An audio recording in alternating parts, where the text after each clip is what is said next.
আল্লাহ রাবি বলেন খাইরুল আমাকিনে মাসাজিদুহা ওয়া শাররুল আমাকিনে আসওয়াকুহা। পৃথিবীর শ্রেষ্ঠ জায়গা মসজিদ আর পৃথিবীর নিকৃষ্টতম জায়গা বাজার। নিকৃষ্টতম জায়গা হলো বাজার। প্রয়োজনের ছাড়া, একান্ত প্রয়োজনে হাট বাজার কেনাকাটা ছাড়া বাজারের সময় দেওয়া মাকরুহ তাহারিমি। প্রয়োজন ছাড়া বাজারে সময় দেওয়া যাবে না। বাজার হলো গীবতের, শেকায়াতের, গালাগালি, পরনিন্দা, বদনাম, দুর্নাম, এই নিয়ে বাজার ভরপুর। দোকানে বসবেন, চা খাইতেছে, ফাঁকে ফাঁকে একজনের গীবত করতেছে, বিড়ি টানতেছে, ফাঁকে ফাঁকে একজনের বদনাম গাইতেছে, না হলে একটা গালি দিতেছে, না হলে তার তাচ্ছিল্য করে একটা কথা বলতেছে। এই জন্য আল্লাহর হাবিব বলেন পৃথিবীর নিকৃষ্টতম জায়গা হলো বাজার। সাহাবায়ে কেরাম বলেন, ইয়া রাসূলুল্লাহ, প্রয়োজনে জীবিকা নির্বাহের কারণে প্রয়োজনে বাজারে থাকতে হয়, বাজারে যেতে হয়, তখন আমাদের উপায় কি হবে? যেতে তো হবে। আমরা ব্যবসায়ী করি বাজারে, অথবা বাজারে কেনাকাটার জন্য যাওয়া লাগে, অথবা রাস্তা পার হওয়ার টাইমে বাজারের মাঝখান দিয়ে যেতে হয়, তখন কি করব? নবী কয়েকটা দোয়া শিখাইয়া দিলাম, এই দোয়াটা পরে বাজারে ঢুকবা, গোনা তো হবে না, বরং 20 লক্ষ নেকি নিয়া বাসায় ফেরবা। যদি প্রয়োজনই হয় বাজারে যাওয়া তো লাগবে, কেনাকাটা করা লাগবে। অনেকে ব্যবসা করে, তারাও তো সেখানে বসেই থাকে দোকান নিয়া। তখন তুমি পড়বা লা ইলাহা ইল্লাল্লাহু ওয়াহদাহু লা শারীকা লাহু লাহুল মুলকু ওয়া লাহুল হামদু ইউহয়ি ওয়া ইউমীত ওয়া হুয়া আলা কুল্লি শাইইন কাদির। এই দোয়া পড়বা বাজারে ঢুইকা, আল্লাহ তোমার নামে গুনাহ তো লিখবেই না, উল্টা আরো 20 লক্ষ নেকি আমল নামায় ভরে দিবেন। দোস্ত, আল্লাহ তাআলা পৃথিবীর শ্রেষ্ঠ জায়গা খাইরুল আমাকিনে মাসাজিদুহা, খাইরুল আমাকিনে মাসাজিদুহা, শ্রেষ্ঠ জায়গা পৃথিবীতে আল্লাহর ঘর মসজিদ। সেখানে এসছি আল্লাহর কোরআন থেকে, নবীর হাদিস থেকে কিছু আলোচনা শোনার জন্য। যে মনিব আমাদেরকে আগে ভাগে তার ঘরে হাজির হওয়ার সুযোগ দিয়েছেন, শুকরিয়া বলে আলহামদুলিল্লাহ। মেরে লা ইলাহা ইল্লাল্লাহু ওয়াহদাহু লা শারীকা লাহু লাহুল মুলকু ওয়া লাহুল হামদু পরে ইউহয়ি ওয়া ইউমীত ওয়া হুয়া হাইয়ুন লা ইয়ামুত বিয়াদিকাল খায়র বিয়াদিহিল খায়র ইন্নাকা আলা কুল্লি শাইইন কাদির। এটা আমরা বই থেকে শিখে নেব, নাহলে আলেম ওলামার থেকে শিখে নেব। এটা পরে যদি বাজারে গেছি, তাহলে বাজারে গেলে আর সওয়াব বেশি হবে। যেরকম সুবহানাল্লাহ, বাজারের হক আদায় করতে হবে, সওয়াব বেশি হবে। ভাই ও দোস্ত বুজুর্গ, খুতবা দুরূদ শরীফের পর সূরা বনী ইসরাইল থেকে একটা আয়াত তেলাওয়াত করছি, সেখান থেকে সংক্ষিপ্ত তফসির। আল্লাহ বুঝার, বলার, আমল করার তৌফিক দান করুক। যেরকম আমিন। আল্লাহ বলেন, ওয়া কাযা রাব্বুকা, হে আমার বন্ধু, আপনার রবের ডিসিশন, আপনার রবের সিদ্ধান্ত, আপনার রবের রেজিস্ট্রেশন দুইটা। কটা? আল্লাহ তাআলা জগৎবাসীর জন্য দুইটা রেজিস্ট্রেশন করে রাখছেন। এটা ব্যতিক্রম করা যাবে না, এটা উল্টানো যাবে না। এটা সিল সাপ্পর মারা হয়ে গেছে, ফেরেশতাদের উপস্থিতিতে আল্লাহ সিল মেরে ফেলেছেন। দুইটা বিষয়। এক নম্বর বিষয় হলো আল্লাহ তা'বুদু ইল্লা ইয়া, ইবাদত চলবে, গোলামি চলবে, দাসত্ব চলবে একমাত্র কার? আল্লাহ ছাড়া কারো হুকুম চলবে না, আল্লাহ ছাড়া কারো দাসত্ব চলবে না, আল্লাহ ছাড়া অন্য কাউকে সজদা দেওয়া যাবে না, আল্লাহ ছাড়া অন্য কারো বিধান মানা যাবে না। বিধান মানতে হবে কার? এটা আল্লাহর পক্ষ থেকে মোহর মারা, সিল মারা, রেজিস্ট্রেশন হওয়া, রেজুলেশন হওয়া। এর ব্যতিক্রম সম্ভব না, হবে না, হতে পারে না। আমরা যেখানে থাকবো হুকুম মানব কার? জীবনের ব্যক্তিগত জীবনে আল্লাহর বিধান মানব, পারিবারিক জীবনে আল্লাহর বিধান মানব, রাষ্ট্রীয়ভাবে যেন আল্লাহর বিধান লঙ্ঘন না হয় সেখানে আল্লাহর বিধান মানব, আন্তর্জাতিক পরিমণ্ডলে আল্লাহর বিধান মানব। তখন আমি হব পূর্ণাঙ্গ মুসলমান, এছাড়া পূর্ণাঙ্গ মুসলমান হওয়া যাবে না। ঠিক না? আল্লাহ বলেন, আতুমিনুনা বিবাযিল কিতাব ওয়া তাকফুরুনা বিবায, কিতাবের অল্প মানবা আর অল্প মানবা না। এর পরিণতিতে পৃথিবীতে লাঞ্ছিত বঞ্চিত হওয়া ছাড়া তোমার আর কোনো উপায় নাই। কিতাবের সব মানতে হবে। কিতাবের কিছু মানব, আর তাওরাত থেকে কিছু মানব, ইনজিল থেকে কিছু মানব, হিন্দু ধর্ম থেকে কিছু মানব, ইসলাম থেকে কিছু মানব। আল্লাহ কয় এর দ্বারা অপমান আর লাঞ্ছনা ছাড়া আর কিছু মুসলমানদের দুর্ভোগ ছাড়া আর কিছুই আসবে না। ইসলাম পূর্ণাঙ্গ অনুসরণ করো, সিংহের মতো দাঁড়িয়ে থাকবে মুসলমান। বেঈমানরা পর্যন্ত তাক লাগিয়ে তায়া থাকবে, হায় হায় এত সুন্দর কেমনে রাষ্ট্র চালায়। সুবহানাল্লাহ, এত সুন্দর কেমনে। বাঙালিরা ওই দিন সৌদি আরবে কি করছে? চুরি করছে, ছিনতাই করছে, এরপরে ভয় দেখায়া রাস্তা দাঁড়ায় দাঁড়ায় অস্ত্র নিয়ে দাঁড়ায়, ভয় ভীতি দেখায়া মানুষের টাকা আত্মসাৎ করে, মনে করছে বাংলাদেশ এটা। এরপরে বসায়া কালো টুপি পরাইয়া ফায়ার অফ অ্যান্ড ফায়ার করে 20টা বাঙালিকে উড়িয়ে দিছে। সৌদি আরবের মাটি কত বড় জানেন? একবারে প্রায় ইন্ডিয়ার সমান দেশ, পুরা বর্ডার টু বর্ডার। এ মাথার থেকে ওই মাথায় থম থম ভূমিকম্প যেরকম নড়ে যায়, 20টা ফায়ারে সৌদির মাটি শুদ্ধ লড়ে গেছে। অন্তত আগামী 10 বছর আর এই কাজ করার সাহস কেউ পাবে না। কথা ঠিক কিনা? সব কটা ছিল বাঙালি। আল্লাহ আকবার। আফগানিস্তানে গত সপ্তাহে 11 জন ছিনতাইকারীকে ধরে তারা ব্রাশ ফায়ার দিয়ে দিছে, বাস মৃত্যুদণ্ড দিয়ে দিছে। মনে করে আগামী 10 বছরের জন্য দেশ ঠান্ডা। এভাবে আল্লাহর কোরআন যদি একটু একটু প্রতিষ্ঠা হতো। সৌদি আরবে কি কোরআন পুরোটা মানে? আরব রাষ্ট্রকে পুরা মানে? 500 বিধান থেকে হয়তো 10-15টা বিধান ওরা মানে।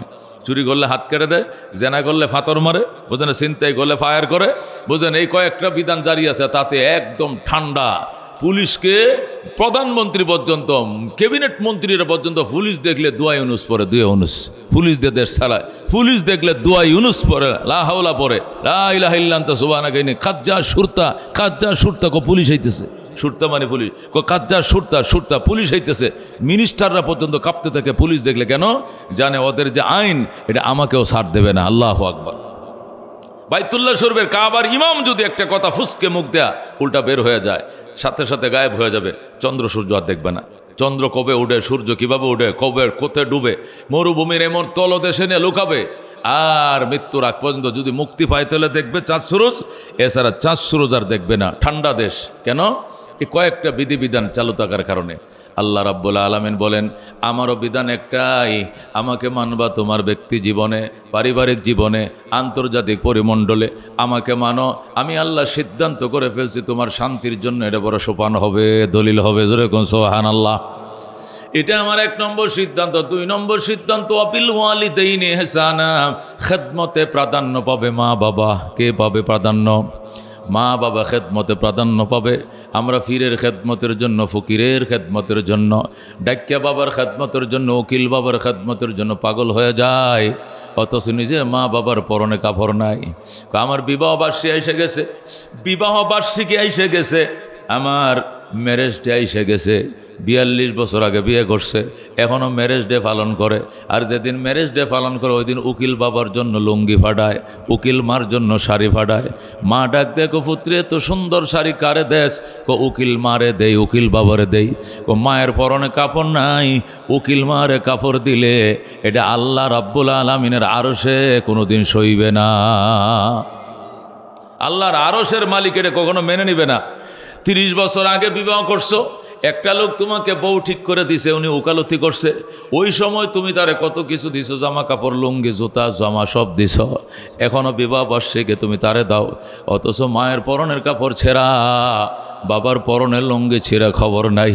এই জন্য আল্লাহ বলে ডিসিশন করে ফেলছি, খেদমত চলবে মা বাবার। খেদমত চলবে কার? মা বাবার কথায় বিরক্ত হওয়া যাবে না। মা বাবা খিটখিটে মেজাজ হওয়ার কারণে, বয়স বেশি হওয়ার কারণে ঘুম হয় কম রাত্রে, বিশেষ করে শীতের দিনে মাথা সরা থাকে, বায়ু সরা থাকে। বয়স্ক মানুষের ঘুম হয় না, ঠান্ডা তেল দেওয়া লাগে শীতের দিনে। দেখবেন সারা বছর যে মানুষগুলো সুস্থ থাকে, এই শীতকালে এদের মাথা পাতলা হয়ে যায়, উদাম গায়ে ঘুরে রাস্তাঘাটে। ড্রাইভার কো, হুজুর প্রায় দিনে রাত্রে আমরা রাস্তায় পাই, আমরা তো সারা রাত রাস্তায় থাকি, রাত্রিভর রাস্তায় পাই মানুষ কাপড় চোপড় সারা শীতের মধ্যে ঘুরতেছে। হয়তো একটা লুঙ্গি পরা আছে, না হলে এভাবে ধরে রাখছে, অর্ধেকটা ফিন্দান, ওটা ঝুলায় রাখছে, পাগল তো ঘুরতেছে। কি হলো? এর ব্রেনে ধরা ছিল তো। ব্রেনে যার একবার ধরে, যে বছরে একবার, যে প্রথম একবার পাগল হয়, বছরে আরেকবার পাগল হয়। ওই পাগলটা হয় কি শীতকালে।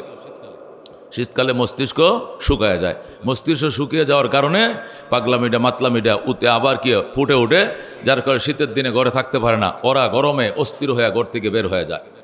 ও দুস্থ নিজের মা বাবা বয়স হয়েছে, 60-70 বছর বয়স আল্লাহ বাঁচায় রাখছে, এটা তোমার আর আমার জন্য নিয়ামত। কোথায় কোন ঠিক কিনা? আমার আর আপনার জন্য গনিমত। এরা মাতার তাজ, এরা মাতার তাজ। আল্লাহর পক্ষ থেকে নিয়ামত। এদের খেদমত করতে হবে, এদের সেবা করতে হবে। বাজারে যাওয়ার টাইমে বলতে হবে, মা তোমার জন্য কি আনবো বলো। আমার বলিস কেন? বউরে বল, বউ না রান্না বান্না করে, আমি তো করি না। বলতে হবে বউয়েরটা পরে তোমারটা আগে। তোমার কি লাগবে বলো? পানসুপারি আসেনি মা? মা পানসুপারি আসেনি? মা জর্দা আসেনি? মা তোমার ইনহেলাল আসেনি? তোমার শ্বাসকষ্টের ওষুধ আসেনি? মা শীত পড়ছে, তোমার কম্বল কাঁথা লাগবে নি? মারে জিজ্ঞাসা করবেন, বউরে শোনায় শোনায় মারে জিজ্ঞাসা করবেন, ও মা তোমার বাজার আগে করব, তোমার বাজার করার পরে টাকা থাকলে বউর বাজার হবে, নতুবা উপাস থাকবো, তবু গো মায়ের বাজার বাদ দেওয়া যাবে না। মারে এগুলো শোনায় শোনায় বলবাম, মার কলিজা ঠান্ডা হয়ে যাবে। দোয়া করবে, আল্লাহ আমার মাথায় যত চুল, এত হায়াত তুমি আমার সন্তানরে দিও। প্রাণটা ভরে দোয়া করবে। নবী বলেন মা বাবার দোয়া আর আল্লাহর আরশের মাঝখানে কোনো পার্টিশন না, ডাইরেক্ট কবুল হয়ে যায়। আল্লাহু আকবার, ডাইরেক্ট কবুল হয়ে যায়। এই জন্য মা বাবারা বিরক্ত করা যাবে না। তুমি আমি কত বিরক্ত করছি ছোটোকালে হিসাব করনি, কি পরিমাণ বিরক্ত করছি। এটা যদি লেখা রাখতো জবাব দিতে পারতাম না। হাকিমুল উম্মত আশরাফ আলী থানভী রহমতুল্লাহ লেখেন, আমাদের থানাবন্দ এলাকায় এক লোক তার ছেলেকে বলতেছে সকালবেলা, শীতের দিনে সকালবেলা বলছে, বাবা কই যাও? কয় হাল চোয়ার জন্য, যে হাল বাইতে যাই। হাল চইতে পরে যাইও, আগে আমাকে ঘর থেকে বের করে রোদের মাঝে একটা মশলা বিছাইয়া, খাতা বিছায় রোদের মাঝে বসাও। বুড়া মানুষ, বৃদ্ধ মানুষের শীতের দিনে রোদ তাপাইতে ভালো লাগে, ভালো পায়, ঠিক কিনা? রোদের মাঝে বসাও। তো ছেলে করছে কি, বাবারে কুলে করে নিয়ে একটা পাটি বিছাইয়া, খাতা বিছাইয়া উঠানে রোদের মাঝে বসাইছে। বসানোর পরে বলছে, বাবা তুমি এনে বসো, রোদ ভালো লাগে? কয় হ্যাঁ ভালো লাগে। হ্যাঁ বসো, বসে থাকো। আমি যাই? হ্যাঁ আমি যাই। কোনা যাইও না, বসো। ছেলেকেও বসাইছে। বসানোর পরে বলতেছে, বাবা ওই যে আম গাছটা দেখা যায়, এটা ডালের মধ্যে কি বসছে বলো তো? কয়টা বসছে? এটা পাখি আর কি। কি নাম? কয়টা কাক। ও কাক। হ, কি কি কি পাখি? কি পাখি? আবার বলো। কাক। আবার বলো। কাক। আবার বলো। 3 বার জিজ্ঞাসা করছে, বাবা এটা কি পাখি? যখন 3 বার জিজ্ঞেস করছে, ছেলে তো মনে করেন ফায়ার হয়ে গেছে। হ্যাঁ, একটা কথা কয়বার বলতে হয়? আমি বলছি না এটা কাউয়া, তুমি কাউয়া চিনো না? আমি বলছি না কাক, কয়বার বলতে হয়? মানে তার মেজাজ হট হয়ে গেছে, গরম হয়ে গেছে। বাবা ডাক দেখো, সন্তান আমি 3 বার জিজ্ঞাসা করছি, আমি ইচ্ছাকৃতভাবে জিজ্ঞাসা করছি। প্রথমবারে বলছিলাম এটা কাক, কিন্তু আমি প্রথম বলি নাই, ইচ্ছা করে জিজ্ঞাসা করছি 3 বার। দেখে তুমি বিরক্ত হও কিনা? 3 বার বলায় বিরক্ত হয়ে গেছো। তোমার আম্মাকে বলে ডায়েরিটা দিত, ডায়েরি আছে আলমারির ভিতরে, মাকে বলে ডায়েরিটা দিত। মা বাবার ওই জোয়ানকালের ডায়েরিটা দিতা। মা কয় এতদিনে ডায়েরি খুঁজে কেন তোর বাবা? ওই যে আমার আব্বা যখন স্কুলের টিচার ছিল তখন যেটা ডায়েরি ছিল, দৈনিক লেখাপড়া লেখা রাখতো, ওই ডায়েরি দাও। মাইনা ডায়েরি দিছে, খোল অত নম্বর পৃষ্ঠাটা খোল। খুলছে, খুলে 1931 সালের ঘটনা, 1921 সালের ঘটনা। যখন আমি বিবাহ করছিলাম, আল্লাহ আমার একটা ছেলে দিছিল, ছেলেটার বয়স ছিল তখন 4 বছর। আমি শীতের দিনে রোদ তাপানোর জন্য এখানে পাটি বিছাইয়া রোদের মধ্যে এই জায়গায় বসছিলাম, তোমাকে কোলে নিয়ে। রে বাবা এই যে ডায়েরিতে লেখা দেখো। আর ওখানে যখন বসছিলাম কোলে নিয়ে ডায়েরি, তখন তোমাকে কোলে নিয়ে বসছিলাম, তখন ওই আম গাছের ডালের মধ্যে একটা কাক বসছিল। আজকে যে ডালে কাক বসছে ওই ডালে ওই দিনও একটা পাখি বসছিল। তখন তুমি জিজ্ঞাসা করছিলে, বাবা এটা কি? আমি বলছিলাম এটা কাক। আবার জিজ্ঞাসা করছিলে, এটা কি? আমি বলছিলাম কাক।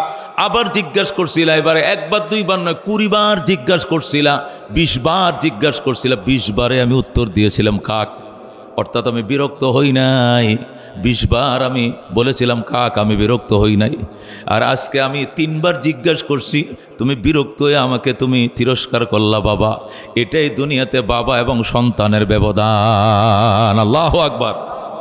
বাবাই যখন এই স্মৃতিচারণ করলো, ওই যৌবনকালের ডায়েরি খুলে দেখাইলো, কয়টা গল্প নয়, এটা আমি যেদিন ঘটনা ঘটছিল তারিখ সহ আমি লেখা রাখছি। কোনোদিন যদি এমন ঘটনা ঘটে তখন জবাব দিব। যেই কথা সেই কাজ, একই জায়গায় একই ঘটনা ঘটে গেল, এর জবাব দেওয়ার জন্য ডায়েরিটা চাক্ষুষ প্রমাণ হিসেবে তোমার জন্য বললাম। এই ঘটনা তুমি যখন ছোট ছিলে, আমি তখন যুবক ছিলাম, বিয়ে করছিলাম, তখন ঘটছিল বাজান। ওই সময় 20 বার জিজ্ঞাসা করছিলাম, বলছিলাম কাক, বিরক্ত হই নাই। আর আজকে 3 বার জিজ্ঞাসা করলাম, তুমি বিরক্ত হয়ে গেলা। এটা নিয়ে বাবা ছেলের পরিচয়, এটাকে বলে বাবা সন্তানের ব্যবধান। সাথে সাথে সন্তান বাবার পায়ে পড়ে কয়, বাবা গো আমি অন্যায় করে ফেলেছি, আমি আর কোনো দিন এমনটা করবো না, আমাকে মাফ করে দাও। এরে ভাই ও দোস্ত, একে বলে বাবা, একে বলে মা। অনেক সময় মা বাবার খেদমত নবীদের সহবতের থেকেও দামি হয়, নবীদের সহবতের থেকেও দামি অনেক সময়, সব সময় নয়, মাঝে মধ্যে যখন মা বাবার খেদমত করার মতো লোক থাকে না, অন্য কাউকে রেখে যাওয়ার মতো লোক থাকে না, ওই সময় মা বাবার খেদমতে থাকতে হবে। যদিও নবীরা ডাকে, ওই ডাকে পরে সাড়া দেওয়া লাগবে, আবে মা বাবার ডাকে সাড়া দিতে হবে। আল্লাহু আকবার। এই ঘটনা আমার নবীজির জীবনেই ঘটেছে। ইয়ামেনের বিখ্যাত আল্লাহর ওলি ছিলেন হযরতে ওয়াইস করণী রহমতুল্লাহ আলাই। উনি ইয়ামেনের বিখ্যাত বুজুর্গ ছিলেন ওয়াইস করণী। আল্লাহু আকবার। তিনি তার মার খেদমত করতেছিলেন। মার খেদমত তো কোথাও যাইতে পারে না, মারে কুলে করে বাথরুমে নিতে হয়। আগের দিনের বাথরুমগুলো তো জঙ্গলে থাকতো ঘরের পিছনে, মারে কুলে করে বাথরুমে নেয়, ওয়াশ করে সেখান থেকে ঘরে আনে, মারে গোসল করায়, মারে কাপড় চোপড় বদলায় দেয়। মা ছাড়া ওয়াশ করুনির আর কেউ ছিল না। ওয়াশ করুনির জন্য মা ছাড়া কেউ নাই, মার জন্য ওয়াশ করুন ছাড়া কেউ নাই। হঠাৎ করে ওয়াশ করুন রহমতুল্লাহ আলাই মার খেদমত করতেছে, করতে করতে করতে শুনছে মক্কায় নবী আসছে। আল্লাহু আকবার। রহমতুল্লিল আলামিন মক্কায় নবী হিসাবে আবির্ভূত হলেন। এই সংবাদ শোনার পর ওয়াজ করুনি দেওয়ানো হয়ে গেছে, নবীর কাছে যাবে, কালমা পড়বে, সাহাবীর খাতায় নাম লেখাবে। ওয়াজ করুনি পাগল হয়ে গেছে, মা আমি নবীর কাছে যাব, মক্কায় নবী আসছে, নবীর কাছে গিয়া কালমা পড়ে সাহাবী হলে পৃথিবীর শ্রেষ্ঠ মুমিন হওয়া যাবে। সাহাবায়ে কেরামের মতো মর্যাদাশীল নবী রাসূলগণের পরে আর কেউ নাই, ওলিয়া উলিয়ার থেকেও দামি সাহাবায়ে কেরাম। আবু বকর সাহাবী হয়ে গেছে, ওমর হয়ে গেছে, ওসমান হয়ে গেছে, আমার কপালে সাহাবিয়ত নাই, মা আমাকে যাইতে দাও। মা ডাক দেয়া কো সন্তান, আমি মা বলছি তুমি যাইও না, মার খেদমত আগে, নবীর খেদমত পরে। আল্লাহু আকবার। যখন মা এমনটা বলা শুরু করলো, ওয়াইস করুনির মনের ভিতরে একটা খটকা তৈরি হয়ে গেল, আমি কি মার খেদমত করব নাকি নবীর খেদমত করব, আমি কোন দিকে যাব?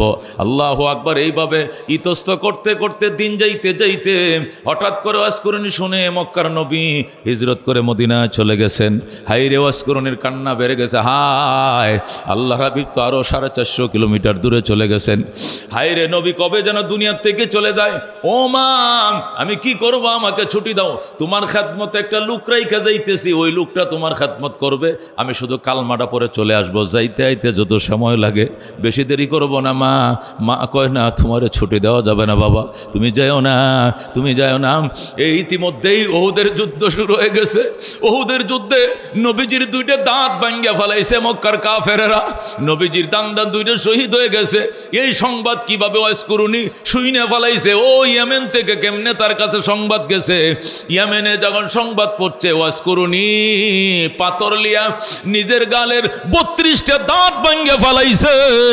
নবীজির গাল মোবারকে দাঁত নাই, আমার গালে একটা দাঁত আমি রাখবো না। আল্লাহু আকবার। হযরত ওয়াইস করুনি রহমতুল্লাহ আলাই নবীজির দুইটা দাঁত ভাঙ্গার কথা শুই না, নিজের 32টা দাঁত ভেঙ্গে দিয়েছে।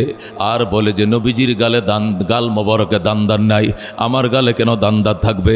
আমি নবীকে অনেক মহব্বত করি, মারে তোর খেদমতের কারণে নবী দেখতে পারলাম না। এইভাবে ওয়াইস করুনির দাঁতগুলো ভেঙ্গে ফেলছে। এরপরেও ওয়াইস করুনিকে তার মা যাইতে দেয় না। অবশেষ আল্লাহর হাবিব চিঠি লেখাইছে এক সাহাবী দিয়া, সাহাবীরে আমার একটা পত্র লিখে দে, আমি তো লেখাপড়া জানি না, আমার একটা পত্র লেখা দে। নবীর কাছে ফাটাই, আমি কি নবীর সাথে সাক্ষাৎ করব নাকি মার খেদমতে থাকবো? এই কথাটা আমি নবীজির মুখে শুনতে চাই। আল্লাহু আকবার। আল্লাহর হাবিব সাল্লাল্লাহু আলাইহি সাল্লামের কাছে ওয়াইস করুনি চিঠি লিখছে। ওয়াইস করুনি চিঠি লিখছে, নবী গো, আমি ওয়াইস করুনি, আমি একটা মা ভক্ত সন্তান, মার খেদমতে আছি। আপনি দীর্ঘদিন আগেই নবী হইছেন, আপনার কথা আমি শুনছি, আসতে পারি না, মা আমার দেয় না, আমার মার খেদমত করার মতো আর কোনো মানুষও নাই। এখন আমি কি আপনার খেদমতে আসবো, সাহাবীর খাতায় নাম লেখাবো, কালিমা পড়বো, এটা করব নাকি মার খেদমতে থাকবো, কোনটা করতে আপনি আমাকে বলেন? আল্লাহু আকবার। নবী চিঠির উত্তর দিছে, ওয়াইস করুনি তুই আসিস না। আল্লাহু আকবার। ওয়াজকুরনি, তোকে আসতে হবে না, তুই সেখানেই ঈমান আন, এখানেই তুই কালমা পড়, তুই ঘর আশহাদু আল্লাহ ইলাহা ইল্লাল্লাহ ওয়া আন্না মুহাম্মাদান আবদুহু ওয়া রাসূলুহু, সেখানে তেইকা কালিমা পড়। নবীকে দেখা লাগবে না, নবীকে দেখলে সাহাবী হবে, নবীরে না দেখা কালমা পড়লে তাবি হবে। প্রয়োজনে তুই তাবিন থাকবে, তবু তুই মার খেদমত তুই আসিস না। এরপরে সে স্বস্তিতে নিঃশ্বাস ফেলছে, কিন্তু কান্দে, মা ও মা, মারে নবী দেখতে পারলাম না। আল্লাহর হাবিব সাল্লাল্লাহু আলাইহি ওয়াসাল্লাম রহমাতুল লিল আলামিনকে স্বপ্ন দেখতেছে, ওয়াজকুরনি নবীর কাছে কাঁদতেছে, নবীকে কান্দিস না, আমার গায়ের জামাটা তোর জন্য রাইখা গেলাম, নবীরে তুই পাইবি না, নবীর জামা পাইবে, এটা গায়ে দিয়া তোর দিলকে শান্তি দিবি। আল্লাহু আকবার। আল্লাহর হাবিব তারা স্বপ্ন দেখাইলেন, ওয়াজকুরনি, আমার জামাটা তোমার জন্য রেখে যাব বাবা, আমি আবু বকর ওমরকে ওসিয়ত করে যাব, এই জামা তোমার কাছে পৌঁছে যাবে। নবীর পায়ও নাই গো, নবীর জামা পরে কলজাকে সান্ত্বনা দিবা। আল্লাহু আকবার। যেই কথা সেই কাজ। ওয়াজকুরনি রাহমাতুল্লাহ আলাই মার খেদমত করতেছে, মার হায়াত আল্লাহ এত লম্বা দিছে, বুড়ি মানুষ, সে এখনো বাইচে আছে, কিন্তু নবী দুনিয়াতে চলে যাচ্ছেন। আল্লাহর হাবিব ইন্তেকালের আগে বলেন, আবু বকর রে, আমার এই পরনের জামাটা কারে দিতাম, হুজুর আমারে দেন, ওমর কে হুজুর আমাকে দেন, উসমান বলে হুজুর আমি জামাই লাগি, আলী কয় আমি আবার স্বাস্থ্য ভাই আবার জামাই, হাসান হুসেন কো নানা আমি তো নাতি, আমগরে দেন। রাহমাতুল লিল আলামিন কো মনে কিছু নিও না, এই জামা আমার আশে ওয়াজকুরনির জন্য রেখে গেলাম। আল্লাহু আকবার।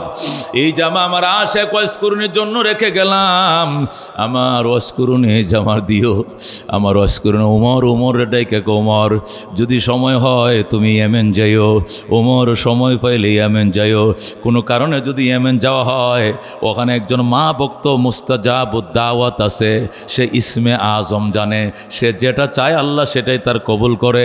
ওই লোকটারে যদি পাও, ইয়েমেনে ওনার কাছে যাইবা, যাইয়া দোয়া চাইবা, আমার জামাটাও তাকে পৌঁছায় দিবা, আর বলবা তোমার জন্য দোয়া করার জন্য, যে দোয়া করবে এইটাই সাথে সাথে লাইগে যাবে। হযরত ওমর ফারুকের মতো ব্যক্তি, যিনি জান্নাতি 10 জনের একজন, আল্লাহ নবী অনেক সাহাবীকে জান্নাত দিয়েছেন, এক টিকেটে দিয়েছে 2 জনকে, ফাতেমাকে দিয়েছেন আলাদা টিকেটে, আয়েশাকে দিয়েছেন, হাসান হুসেনকে দিয়েছেন, বিভিন্ন সাহাবীকে জান্নাতের টিকিট দিয়েছেন, এক টিকেটে 10 জন যে দিয়েছেন আশারায়ে মুবাশশারা, এই 10 জনের মধ্যে 2 নম্বর সাহাবীর নাম হলো হযরত ওমর। আল্লাহর হাবিব সাল্লাল্লাহু আলাইহি ওয়াসাল্লাম বলছেন, লাউ কানা বাদি নাবিয়া, আমার পরে যদি কেউ নবী হতো, লাকানা ওমর, ওমর নবী হতো। এমন একটা সাহাবী যিনি অর্ধেকটা দুনিয়া শাসন করছেন আল্লাহর কোরআন দিয়া, যার শাসন আমলে পৃথিবীর অর্ধেকটা জাহান এত শান্ত ছিল, বাঘ আর হরিণ একসাথে, সিংহ আর হরিণ একসাথে পানির ঘাটে পানি পান করছে, সিংহ হরিণের দিকে তাকানোর সময় পায় নাই। এমন একজন সাহাবী যিনি জান্নাতের একজন তারকা, সুসংবাদপ্রাপ্ত সাহাবী, তাকেও পর্যন্ত নবী বলে, ওমর যদি কোনোদিন ইয়েমেন যাইও, ইয়েমন যাই ওমর, সেখানে একজন আমার অন্ধভক্ত আছে, আমার একজন আশেক আছে, তার নাম ওয়াজকুরনি, ওরে আমার সালাম দিও, আর তোমার জন্য দোয়া করতে কইও, সে যে দোয়া করবে সেইটাই কবুল করবে আমার আল্লাহ। ওরে ভাই ও দুস্থ বুজুর্গ, বলতেছিলাম মা বাবার খেদমতে তো দামি। আল্লাহর হাবিব নিজে বলছেন, ওয়াজকুরনি আসতে হবে না, তোমার মার খেদমতের জন্য লোক নাই, তুমি মার খেদমত করিও, ওখানে থাকো। এই মার খেদমত করতে করতে আর নবীকে পায় নাই, নবী দুনিয়ার থেকে ইন্তেকাল করলেন। যদি নবীকে এক নজর দেখতে পাইতো, ঈমান সহকারে সাহাবী হয়ে যাইতো, সাহাবী হতে পারে নাই, তবু গো মা ছাড়ে নাই। আল্লাহু আকবার। এই জন্য ভাই ও দুস্থ বুজুর্গ, মা অত্যন্ত দামি জিনিস, বাবা অত্যন্ত দামি জিনিস, অবহেলা করা যাবে না। আব্দুল্লাহ ইবনে মুবারক বলেন, বাইতুল্লাহ তোয়াফ করতেছে একটা লোক খাসা মাথায় নিয়া, আমি বললাম খাসা মাথায় নিয়ে তোয়াফ করো কেন? এখানে আলু আছে, তরমুজ আছে, নাকি আছে, নাকি আনারস আছে, না কলা আছে? লোকটাকে, হুজুর আলাস নাই, কলাও নাই, কিচ্ছু নাই খাসার মধ্যে। এই খাসার মধ্যে আমার অবাগিনী মা। আমি যখন হজে রওনা করছি, আমার মা আমি দোয়া চাইতে গেলাম, মা গো হজে যাই দোয়া করো। মা কয় আমাকেও নিয়ে যাও। আমি বললাম তোমারে কেমনে, আমি গরিব, তোমাকে নিয়ে আরব সাগর কেমনে পারবো? চিন্তা করিস না, আমি তো মা, আমি আল্লাহর দুয়ারে দোয়া করব, আল্লাহর দরবারে দোয়া করব। তুই চোখ বন্ধ করে দাঁড়ায় থাকবে, আমি দোয়া করব, চোখ খুলে দেখবে বিনা নৌকায় সাগর পার হয়ে গেছো। এমন দোয়া দিছে আমার মা। ওগো আব্দুল্লাহ ইবনে মুবারক, আমার মা আমাকে এমন দোয়া দিছে, আল্লাহ আমারে বাইতুল্লাহর সামনে নিয়ে আসছে। মা আমার মাথায়, মা হাঁটতে পারে না, এই জন্য আমি তোয়াফ করি, মার জন্য তোয়াফ করাই। আমার তোয়াফ হয়ে যায়, মায়ের তোয়াফ হয়ে যায়। আব্দুল্লাহ ইবনে মুবারক সুবহান আল্লাহ, সুবহান আল্লাহ। মা ভক্ত সন্তান দেখছি, এমন মা ভক্ত সন্তান দেখি নাই। তুই মাথায় করে ইরাক থেকে এই দেশে আইসো কহ, আবার মাথায় করে ইরাকে নিয়ে যাব, এরকম পরিশ্রমকারী মা বাবার জন্য দুনিয়াতেও দেখি নাই। আব্দুল্লাহ ইবনে মুবারকের কাছে লোকটা প্রশ্ন করে, হুজুর আপনাকে পাইছি, আপনি পৃথিবী বিখ্যাত বড় আলেম, আপনি আমাকে একটা ফতোয়া দেন। কয় কি ফতোয়া? আমি যে মারে এইভাবে নিয়ে 10 বার হজ করাইছি। কয়বার? এটাই নয়, এর আগে আরো 9 বার হজ করাইছি। মারে মাথায় করে আমি 10 বার হজ করাইছি। এই হজের কারণে মায়ের দুধের দাবি মাফ হবেনি, যে দুধ আল্লাহ আমারে পান করাইছিল। আব্দুল্লাহ ইবনে মুবারক বাজান, প্রথম দিন 1 ফোঁটা দুধ, প্রথম দিন জন্মের পরে হোয়া হোয়া করে কেঁদেছিল।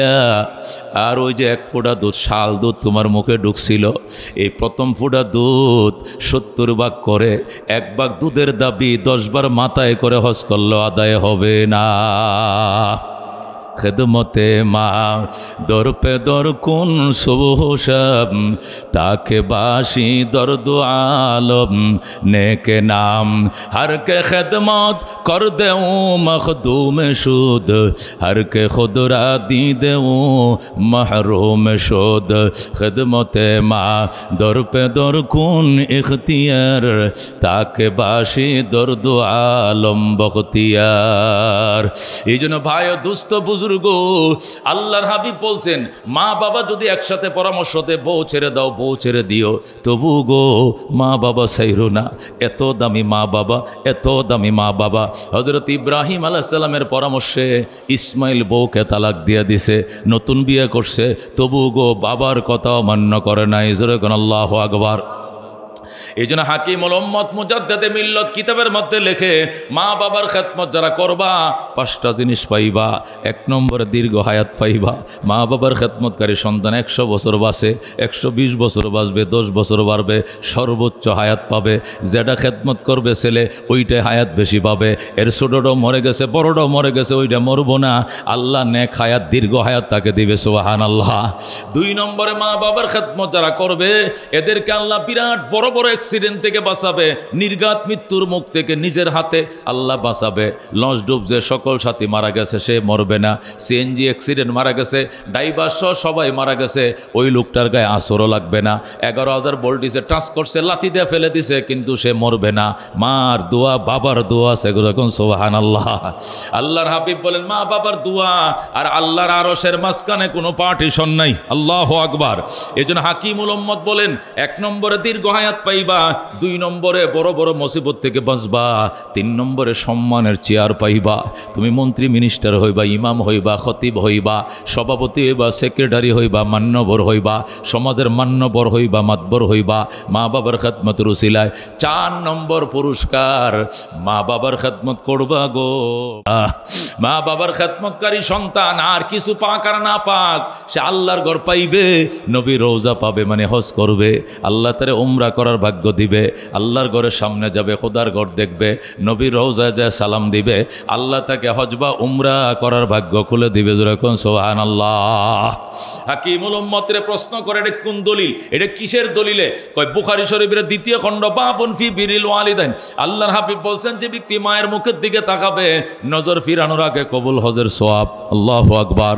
সাহাবী বলেন, হুজুর কোন কি? সারাদিন তো মা বাবার অনেকবার দেখি, আমরা 51 ফ্যামিলি, এক বাসায় থাকি, গোসলের টাইমে দেখা, খাওয়ার টাইমে দেখা, শোয়ার টাইমে দেখা, ফান খাওয়ার টাইমে দেখা, মার সাথে বারবার দেখা হয়। রসুল কয়, একদিনে যদি 100 দেখা হয়, মায়ের নজরে দেখতে হবে, প্রত্যেকটা নজরে কবুল হজের সওয়াব দিবে আমার আল্লাহ। সুবহানাল্লাহ।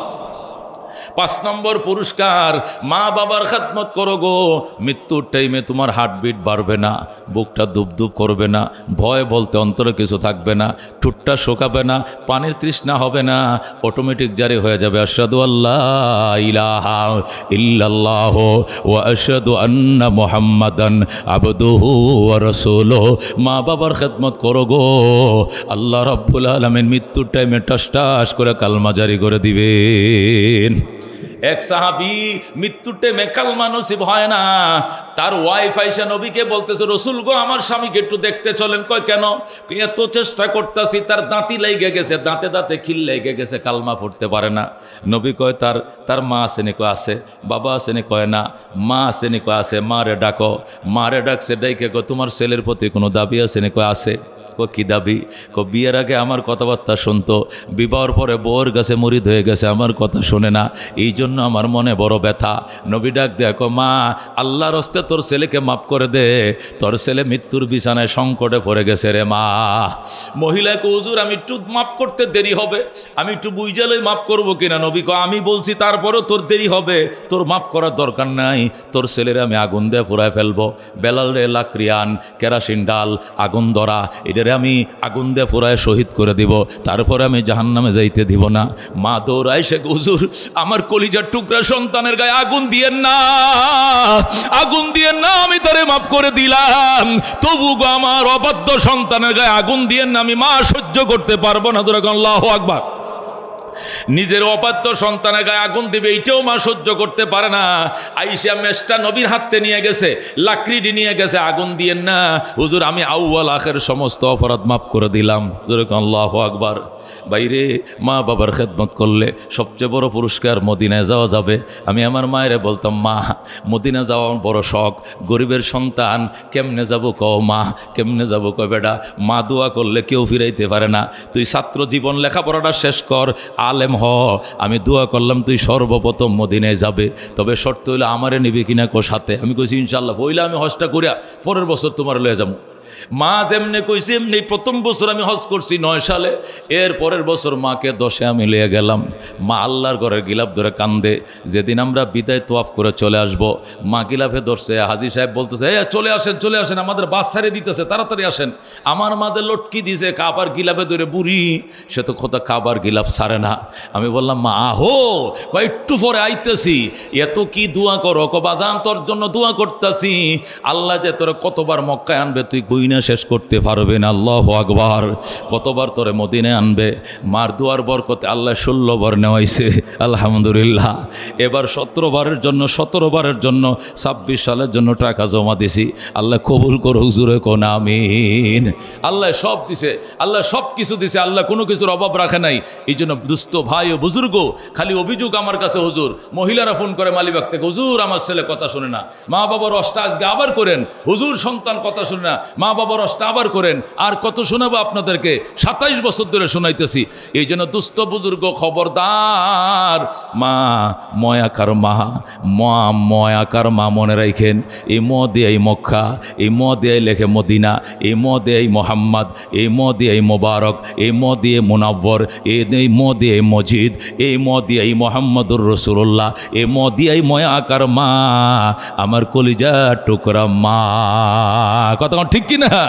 এই বেয়াদবি করা যাবে না।